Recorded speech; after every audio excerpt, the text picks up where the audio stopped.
కనేకల్ మండలం గోపులపురం గ్రామంలో నిజం గెలవాలి కార్యక్రమంలో నారా భువనేశ్వరి పాల్గొన్నారు. నారా భువనేశ్వరి మాట్లాడుతూ ఎన్నికల యుద్ధానికి అందరూ సిద్ధంగా ఉండండి అని తెలియజేశారు. తెలుగుదేశం పార్టీ గెలిపే లక్ష్యంగా పనిచేయాలని కార్యకర్తలకు తెలియజేశారు. ఈ కార్యక్రమంలో మాజీ మంత్రివర్యులు కాల్వ శ్రీనివాసులు, డి హిరేహల్ మండల కన్వీనర్ హనుమంత్ రెడ్డి, ఓబులాపురం కేపీఎస్ సోమనగౌడ్, తెలుగుదేశం నాయకులు, కార్యకర్తలు పాల్గొన్నారు.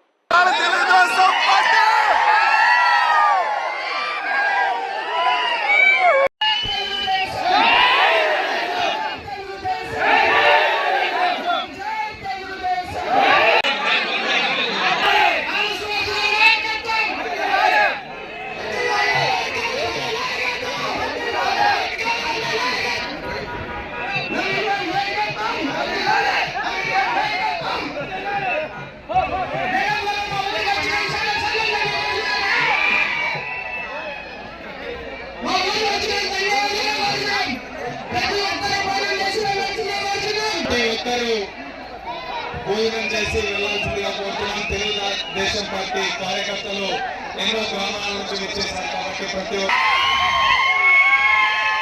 మెజారిటీ 50,000కు తగ్గకూడదు. ఎక్కువైనా పర్వాలేదు కానీ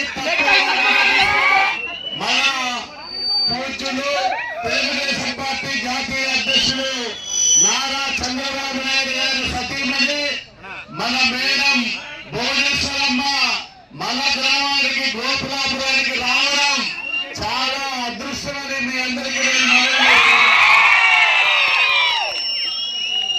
ఉదయం నుంచి ఉదయం దాదాపు 300 కిలోమీటర్లు, మళ్ళా ఇప్పుడు 100 కిలోమీటర్లు అంటే రోజుకు 400 కిలోమీటర్లు తిరుగుతా ఉంది. మరి మనం ఏం చేస్తా ఉన్నాం? ఒకవైపు మన నాయకుడు చంద్రబాబు నాయుడు గారు, మరోవైపు మన యువ నాయకుడు నారా లోకేష్ బాబు గారు, ఇంకోవైపు మన అమ్మ భువనేశ్వరి మేడం గారు, వీళ్ళందరూ ప్రతిరోజు రాత్రి ప్రజల కోసం, పార్టీ కోసం, ఈ రాష్ట్ర భవిష్యత్